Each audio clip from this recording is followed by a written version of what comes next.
Bread aisle, are you ready to rock? Dave's Killer Bread is the country's #1 organic bread for a reason. Always delivering killer taste, killer texture, and killer nutrition. This isn't bread, this is bread amplified. This is Dream Power Radio, the place where your dreams turn into reality. Here is your host, Debbie Spector-Weissman. Hello, and welcome to the Dream Power Show on the amazing Women and Men of Power Network, the world's leading positive programming network powered by Raven International. I'm your host, certified dream life coach, Debbie Spector-Weissman. This is the show where we talk about dreams, both daytime and nighttime dreams, and how you can use them to create a life you love. And as a reminder, I'm here to help you understand your dreams. So if you've got a dream that's got you stumped, email me at debbie@dreampowerradio.com. I can help you interpret your dream or even answer any general questions you might have about dreams. So again, you can email me at debbie@dreampowerradio.com.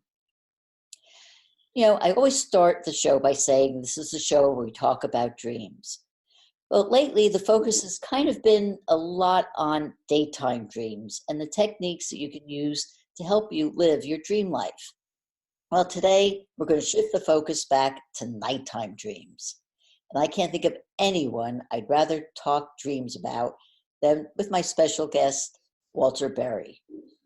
Walter is a certified dream worker, and he has conducted workshops and dream groups for many years.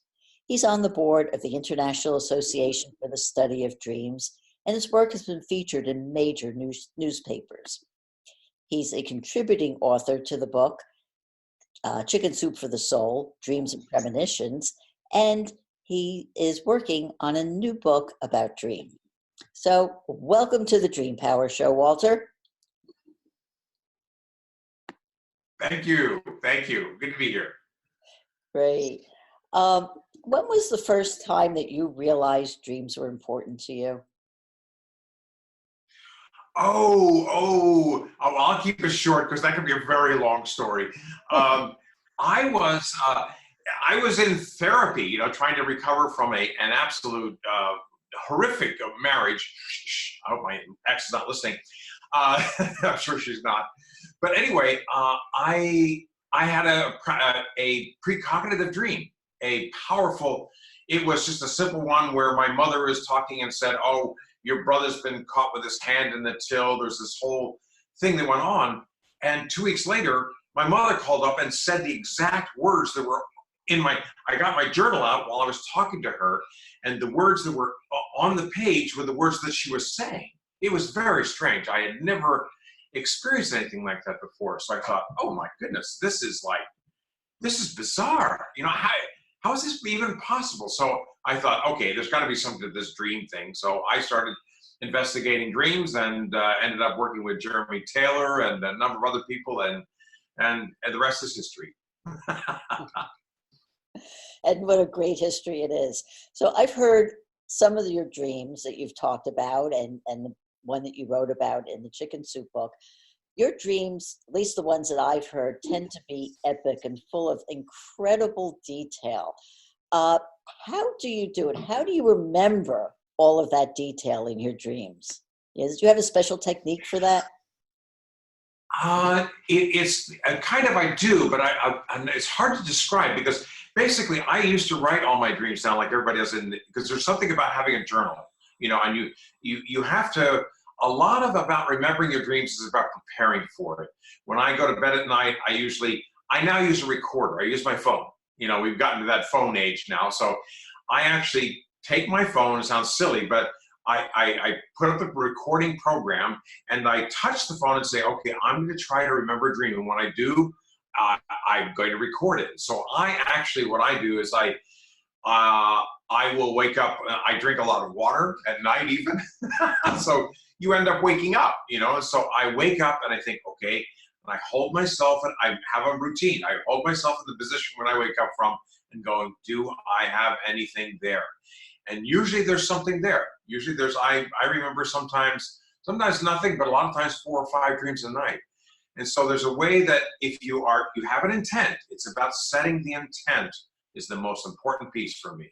So I set an intent to remember a dream, and then I sit there and I am unabashed about it. It's like, I don't care what the dream was, because your ego will always try to interfere with that. It'll say, oh, well, you shouldn't be killing somebody in a dream, so you'll tend to ignore it. But I am committed to trying to remember what it is that I'm doing, what I'm saying.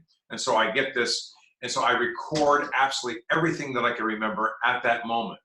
And then what I do, I also, on the recorder, and it comes out when you listen to it, it's more like, it's like that, that middle of the night voice. But what happens is that then I review the dream. After I've recorded it, I sit there quietly and review the dream a couple of times to see if and usually other things will appear. And sometimes I'll make a second recording. So the dreams tend to be very, very, can be very lengthy and complicated that way. And it's a good way to capture it. If that makes any sense. Are all of your dreams lengthy and complicated? No. There's a lot of dreams where, like last night, somebody was dropping rolls of tape on me, just all kinds of colors of tape, just dropping rolls of tape on me. And that was all I remember. So they're not all complex, but a lot of them can be very, very complex. And I love those complex dreams. Okay, so you have this complex dream and you've written it down and you've got all those details there. Where do you start in terms of trying to understand it and figure it out? I always, even when I run my dream groups, it's the same thing. Where I start is with the emotion. I always start with that. It's that and it's not the emotion that I feel about the dream. It's the emotion I feel in the dream. That's essential. What is it that I'm feeling? Am I feeling anger? Am I feeling pain? Am I feeling happiness, sadness, whatever it is? All throughout the dream, the first thing I find is that it's about emotion. Because dreams come from they're very emotionally laden for the most part. They are these missives from our own unconscious. They are guides for our lives, and they come with deep emotion. And so that's the first place I start, is with the emotion in the dream. What are the emotions? That's the first spot. And then where do you take it from there? Oh, from there, it's a matter of like, okay, what associations do I have? It's like with the tape dream from last night. It's like, what about tape? What is it about being hit by different colors of tape? What is tape about? I mean, it's an odd symbol, So it's like, I think, okay, why am I dreaming about tape? It's like, so tape. It's like tape holds things together. You start making associations with the elements in the dream, and you find like, oh, tape.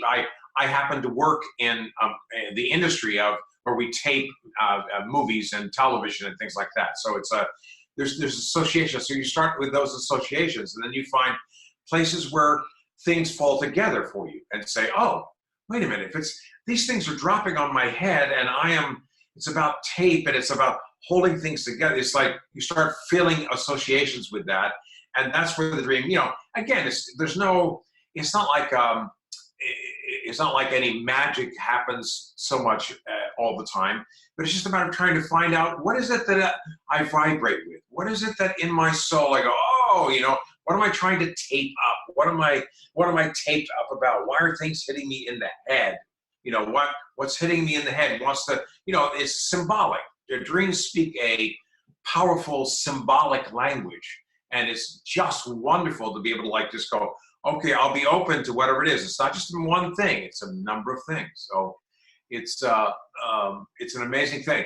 If I could go off on a little bit on a tangent here, that in writing this book, it's called Drawn into the Dream, and in it, one of the great discoveries I made was that it's for me, maybe not for everybody else, but I wondered why dreams speak a symbolic language. Why is it tape hitting me in the head? Why doesn't the dream just come out and say, you need to think differently, right? Why doesn't it just announce that instead of doing these symbolic things where you have people chasing you with knives and all these sort of things. Well, what my discovery was, after a whole bunch of research, I mean, really a lot of research and writing people about it and scientists and everything else like that, is that what I think, and I think this may have to do with what you're all about, is that I think that what it is underneath it all, at the base layer of who we are, way underneath, like children, when they first thing, before they start walking, they dance. Before they start writing, they draw. There's a way that I think that at the deepest level of the very way beyond underneath everything is that we are all poets, musicians, artists, and philosophers and dancers. That's actually who we are. That part of us sits at the base of who we are. And our job, in a sense, and our dreams bring it to us, is to get connected with that, if that makes any sense. You know what I mean? It's like there's a way that I am a poet. We're all poets, not just most of us, all of us have that. And if we can find the elements and the things that are behind what we really are and speak to that. And so that's why dreams speak this symbolic language, because we are poets. We're talking to ourselves in poetry when we have our dreams. Does that make any sense? It makes sense, except it doesn't quite answer the question of why make it so difficult. I don't know. I know why they make it so difficult. I don't know. I think that it's difficult because of our own understanding now, because we are satiated beings that have these powerful learning things that we've done. But if we get back to the basic level of things where we let it all go, if we let it all go and just become our true selves, the dreams will speak a language which we will understand. I think because we're poets, I think also because... That makes any sense, or am I crazy? Well, you may be crazy, but that's a different subject. Yeah. No, but I think one of the other things is that, in our society, we're kind of taught at an early age to just, step into very specific roles and not allow ourselves to dream. Even kids' imagination get cut off at a very early age, and if they weren't, because there have been dreaming societies over the years where everybody dreams all the time, and it's very natural and very understanding. So it probably, our society has a lot to do with that, I think. Yes, I think so. Yeah. Well, going back to, you spend a lot of time working with dream groups and working with people in groups. Yes. Can you give me an example of a time when you've helped somebody understand a dream where it's made a great difference in their lives? Oh, yes. Many, many things. The easiest one is, you probably know Deb Dutille, who's allowed me to talk about her dream. She's actually public about it. So, because usually I keep these anonymous. But she was, she brought a dream to my group. And in the dream, we draw pictures of my group. I always use the visual for my thing. She drew a picture, and it was this dream in which she was walking in the shoes of her husband, who had died 3 years previously.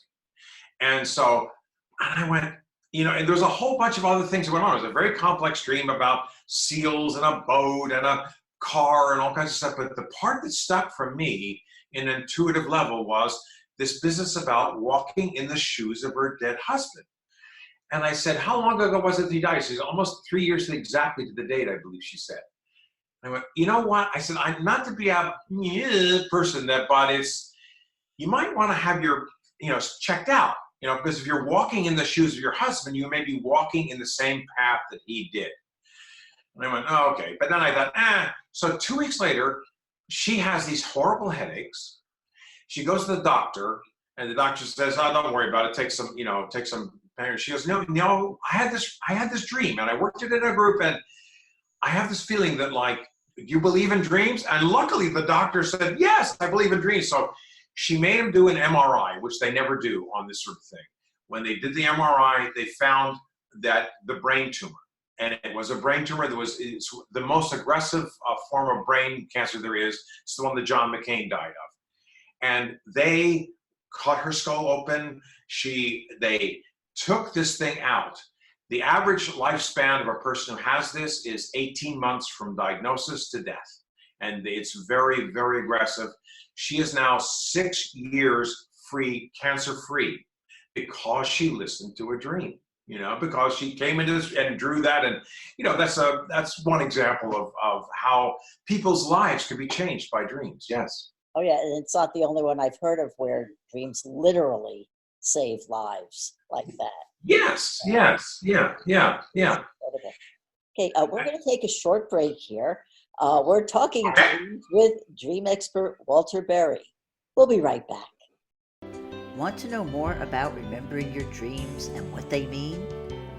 Want practical tools to help you really live the life of your dreams?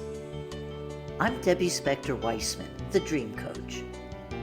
For powerful wisdom you can use, sign up for my newsletter today at dreampowerradio.com. It's free. Welcome back to Dream Power Radio with your host, Debbie Spector-Weissman. Yes, and welcome back to the Dream Power Show. I'm your host, certified dream life coach, Debbie Spector-Weissman, and we're talking all about dreams with dream expert Walter Berry. Walter, in your waking life, you're a lighting designer, and you not too long ago lit an art piece on Sunset Boulevard in Los Angeles entitled Dreamcatcher.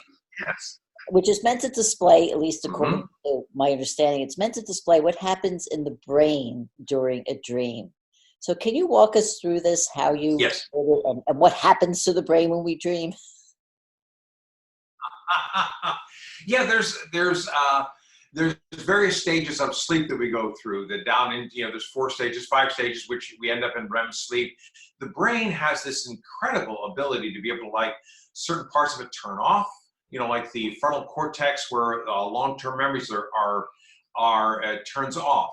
But there's a creative sense. There's the imaginative place in our brains that goes wild. That's why we can fly in dreams. That's why we can do odd things in dreams, because we're not bound. There's parts that keep us from doing that. The sort of ego-driven parts are asleep, and so we have that chance in our dreams that our brains actually are actually. There's also the part where the brain is kind of reconstructing things, is actually working on healing itself, and just coming back from the day's stuff. All the things that we've done and dealt with all during the day. But there is a place where, so the dreaming state is this incredible place in the brain where things get deeper and deeper and deeper, and then it sort of opens up, in my view. It's not a very scientific view of it, but that's the way it does. The dream, the art piece that I did on Sunset Boulevard was exactly that. It's the idea that it's a giant web. This woman's very famous for that, Janet Etchelman. She does these giant webs of things. And what I did was I programmed 14 hours of lighting changes. And what I did was I built different phases of our dream sleep, that, like, the point where the neurons are firing. So I have these white lights flashing. And then there's times when it's dark and deep and colorful.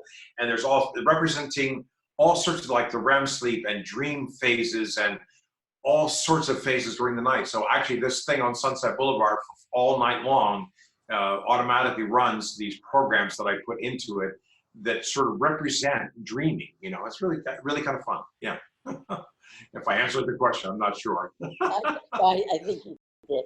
But speaking of color, one of the things that really impressed me was at a recent IASD conference, you did a session where you talked about color in dreams, which you showed that different colored lights had different effects on dreams. So can you go into that a bit and elaborate on what happened? Yeah, because I happen to be, because I'm a lighting director and I have access to a lot of high-powered lighting instruments and things like that. We did a workshop in which we turned the entire room, really a saturated dark blue, and then we told the dream and talked about a dream in that atmosphere, and it's different than a red. there's a way that the color actually affects that. It represents things. It's like people found that they talked slower during the deep blue thing than they did when the red or the yellow was running. And so we actually use those colors. The colors in dreams, obviously represent things. They're symbolic of different things. Your red and the passion. The blue is more of a spiritual thing, or maybe it's about the ocean or whatever it is. But there's a way that when people have this color, it was intense. It was like everything is one single, very vibrant color. It affects you. It's like being in this womb. It's like being in this completely different place. And when you do that, when you change the atmosphere, it's like being in a really good workshop. It's sort of like when people work with you, I've heard, that's what happens, is they get into this place. There's a place you drop into, when Debbie works with you. I've heard that it's like you're in this place. The same thing with the light. The light is a way that it holds you in a place. And finding the right color for a dream is really cool. It's like, we've tried yellow, we tried blue, look at that. It's kind of a orange. Ooh. And that brings out the emotions in the dream. It's a powerful tool you can use sometimes. Oh, it was. I was amazed. I was at that session, and I was amazed that it was great, and how the meaning of the dreams changed as a result of the color, or the person's understanding of the dream changed, and then it went in different directions because of the color change. And I never realized color was that important. Yeah, it really is. And being a lighting person, I'm always aware of that. I'm aware of light everywhere, and so light has an incredible, and color have an incredible effect on us. It's a great mystery to me. I've been 40 years in the lighting business and have studied it extensively. And I have to tell you the truth, I do not understand light. I don't get it. It is a mystery that I've accepted as a mystery. That's what I think. I think you understand dreams better than you understand lighting. I think I probably do. I think even though I've studied lighting more, I think I understand dreams better than that. But they still are. They're an enigma. They're enigmas sometimes. They really can be difficult. Yeah. Getting back to the first dream you talked about when you first became aware of dreams, it was a precognitive dream. Do you have a lot of precognitive dreams? I not so many. I do have some though. And it's sort of like that deja vu thing where you go, I had one where I think it's in the book where it saved my life. I was coming down off a ramp on a freeway, and I remembered that I had a dream, but the very same thing, and that there was a truck that passed by. So I stopped, and peeping at me to go, I was like that. No, and sure enough, that truck went screaming by. So in a way that there's precognitive dreams that do that sort of thing. Other times they're just, I have a lot. I have I had a whole thing about Katrina before it happened. I saw these floating bodies and stuff like that. And when I saw it on the news, it was exactly the same picture that I had seen in my dream. So I don't use it as a sense of like I'm a medium or I understand or I can guide anything. It just comes to me. Sometimes it just comes, and I don't quite understand it all the time, but it happens. It's interesting.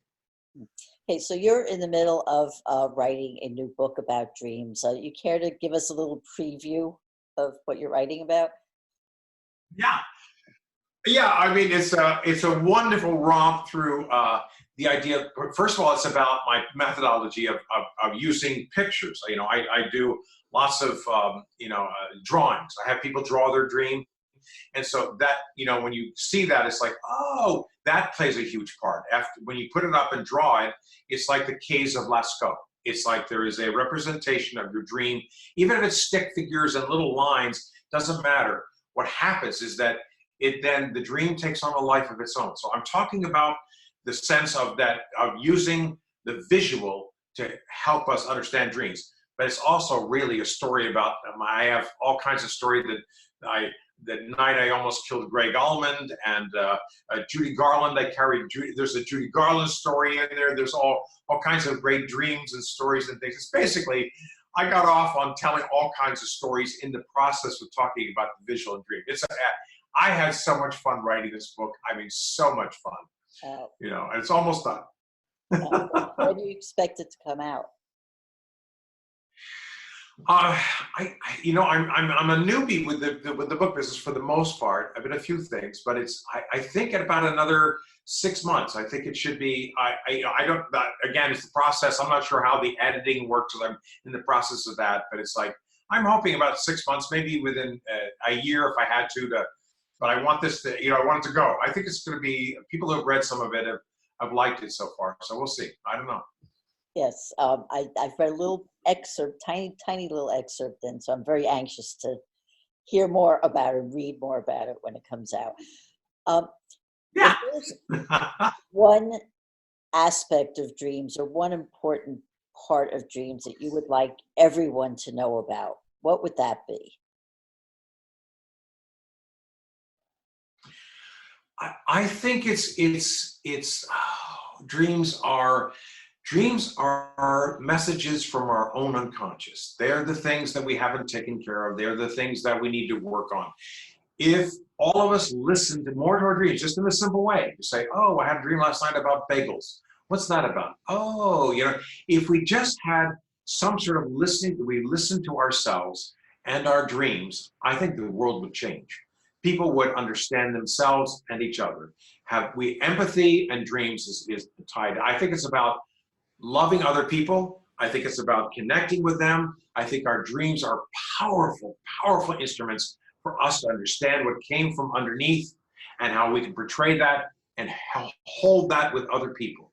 If you know what I mean. There's a place that it's between people that this happens. It's on my sharing my dream with you and my sharing my dream with myself that brings the stuff from the deep unconscious. And that is what life is about. Indeed. Why do you think people don't remember their dreams? People don't remember their dreams partly because laziness, but also because they're so confusing. It's like I wake up with a sled. I'm on a sled going to the moon. It's like it doesn't make sense to people, and so they tend to ignore it.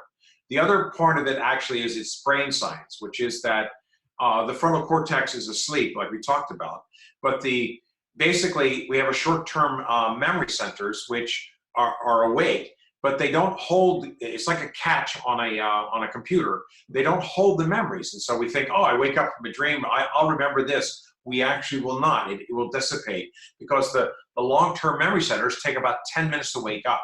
So that's why we don't remember them for the most part. And if we do remember them, they seem confusing. And they also are, a lot of them are negative. A lot of them are like, oh, I'm stuck in traffic and I don't know what to do. There's a witch that's hitting me on the head with a pan.